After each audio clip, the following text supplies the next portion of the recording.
नमस्कार दोस्तों। आज की इस वीडियो में हम जानेंगे ऐसे देशों के बारे में जो दुनिया के सबसे साफ देशों में गिना जाता है। और हम इस पर भी चर्चा करेंगे कि हमारा भारत जो स्वच्छता का प्रयास कर रहा है, फिर भी हमें सड़कों के किनारे एवं अन्य स्थानों पर कचरों का ढेर क्यों दिखाई देता है। क्या फ़र्क है कि भारत और इन देशों की सफाई व्यवस्था में? क्या कारण है कि डेनमार्क, स्विट्ज़रलैंड, जर्मनी और अन्य यूरोपीय देश इतना साफ दिखाई देते हैं? और क्या भारत भी वैसा बन सकता है? तो आइए जानते हैं। सबसे पहले हम बात करते हैं डेनमार्क की। डेनमार्क उत्तरी यूरोप का एक छोटा लेकिन अत्यंत ही विकसित देश है। यह देश व्यवस्थित जीवन शैली के लिए प्रसिद्ध है। यहाँ की सड़कें चमचमाती हुई दिखती है और कचरा कहीं दिखाई नहीं देता है। डेनमार्क में वेस्ट मैनेजमेंट सिस्टम अत्यंत मजबूत है। हर घर में अलग-अलग कचरे के डब्बे होते हैं। प्लास्टिक, कागज, धातु और अन्य जैविक कचरों की अलग-अलग छँटाई होती है। यहाँ की रिसाइक्लिंग रेट लगभग 50% से भी अधिक है और सरकार ने सख्त नियम बनाए हैं कि अगर कोई व्यक्ति सड़क पर कचरा फेंकता है, तो भारी जुर्माना लगाया जा सकता है। इन देशों में, जो दुनिया के सबसे साफ देशों में गिने जाते हैं, वहाँ पर नागरिकों की भूमिका सबसे अधिक होती है। बच्चों को बचपन से ही सिखाया जाता है कि कचरा हमेशा डस्टबिन में ही डालना चाहिए और स्कूलों में पर्यावरण शिक्षा अनिवार्य होता है। लोग साइकिल का भी उपयोग करते हैं, जिससे प्रदूषण भी कम होता है और धीरे-धीरे यह लोगों की आदत बन जाता है। इनमें से बहुत से देश वेस्ट टू एनर्जी प्लांट का उपयोग करते हैं। इनमें कचरे को जलाकर बिजली भी बनाई जाती है, जिससे कचरा भी कम होता है और ऊर्जा भी उत्पन्न होती है और पर्यावरण भी सुरक्षित रहता है। अब हम बात करते हैं इंडिया की। तो भारत दुनिया का सबसे अधिक जनसंख्या वाला देश है। यह विविधताओं से भरा हुआ देश है। यहाँ महानगर भी हैं और ग्रामीण क्षेत्र भी हैं और यहाँ पर हर जगह सफाई की स्थिति अलग-अलग है। अगर हम भारत के मुख्य चुनौतियों की बात करें, तो भारत की मुख्य चुनौतियां हैं अत्यधिक जनसंख्या, तेजी से शहरीकरण, जागरूकता की कमी और कचरा प्रबंधन की कमी। अब हम बात करेंगे भारत को स्वच्छ बनाने के प्रयासों के बारे में, जिनमें से एक है स्वच्छ भारत अभियान, जो साल 2014 में स्टार्ट किया गया था। इसका मुख्य उद्देश्य था खुले में शौच मुक्त भारत, शहरों को स्वच्छ बनाना और लोगों को जागरूक करना, जिसके तहत लाखों शौचालय बनाए गए, कई शहर ओडीएफ घोषित हुए, रेलवे स्टेशन साफ हुए और जागरूकता अभियान भी चलाए गए।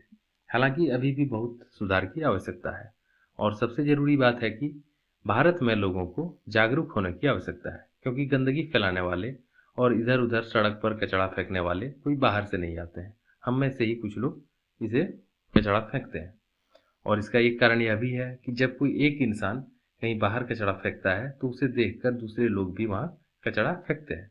क्योंकि अगर हम किसी मॉल या किसी साफ सुथरे जगह को देखें जहाँ पर कोई कचरा नहीं फेंकता है, तो वहाँ पर लोग कचरा फेंकने से घबराते हैं। तो इसलिए अब हम बात करते हैं अपने देश को स्वच्छ बनाने के लिए हमें किन बातों का ध्यान रखना होगा। सबसे पहले है जुर्माना और कानून। साफ सुथरे यूरोपियन कंट्रीज में सड़क पर या खुले में कचरा फेंकने पर भारी जुर्माना और सजा का प्रावधान है। और अगर हम इंडिया की बात करें, तो स्वच्छता को लेकर यहाँ भी नियम और कानून तो है, लेकिन इसका ठीक से पालन नहीं हो पा रहा है। दूसरा है शिक्षा प्रणाली का प्रभाव। उन देशों में पर्यावरण की शिक्षा बचपन से दी जाती है और अब भारत में भी स्कूलों में जागरूकता बढ़ रही है, लेकिन इसमें धीरे धीरे समय लगेगा। तीसरा है सार्वजनिक शौचालय। अगर हम यूरोपियन कंट्रीज की बात करें, तो वहाँ पर पब्लिक टॉयलेट्स जगह जगह पर अवेलेबल होते हैं और जो कि साफ सुथरे और आधुनिक होते हैं। लेकिन अगर हम भारत की बात करें, तो भारत में पब्लिक टॉयलेट्स बहुत कम देखने को मिलते हैं और जो एक दो में मिल भी जाते हैं, तो वो उपयोग के लायक नहीं होते। चौथा है नागरिक अनुशासन। तो पश्चिमी देशों में नियम पालन करना वहाँ की संस्कृति है और इंडिया में भी अब जागरूकता बढ़ रही है, लेकिन आदत बदलने में थोड़ा समय तो लगता ही है। आगे है पर्यावरण के प्रति जागरूकता। उन देशों में सिंगल यूज प्लास्टिक कम यूज होता है, लेकिन हमारे भारत में आज भी सिंगल यूज प्लास्टिक अत्यधिक यूज हो रहा है। हमें धीरे धीरे इसका यूज को कम करना होगा। और अब हम बात करेंगे, क्या भारत डेनमार्क, स्विट्जरलैंड और जर्मनी जैसा साफ बन सकता है? तो इसका जवाब है हाँ, लेकिन इसके लिए जरूरी है नागरिक जिम्मेदारी, सख्त कानून और बेहतर प्रबंधन। हम लोगों को जागरूक करें कि सार्वजनिक स्थान पर कचरा न फैलाएं, बच्चों को स्वच्छता सिखाएं और बच्चों में आदत डालें कि कचरा को हमेशा डस्टबिन में ही फेंकना है। तो दोस्तों, डेनमार्क और इंडिया के बीच स्वच्छता का केवल अंतर पैसे या सिस्टम का नहीं है, यह मानसिकता और अनुशासन का भी अंतर है। अगर हम सब मिलकर प्रयास करें, तो भारत भी विश्व के सबसे स्वच्छ देशों में शामिल हो सकता है। आपका क्या विचार है? कमेंट में ज़रूर बताएं।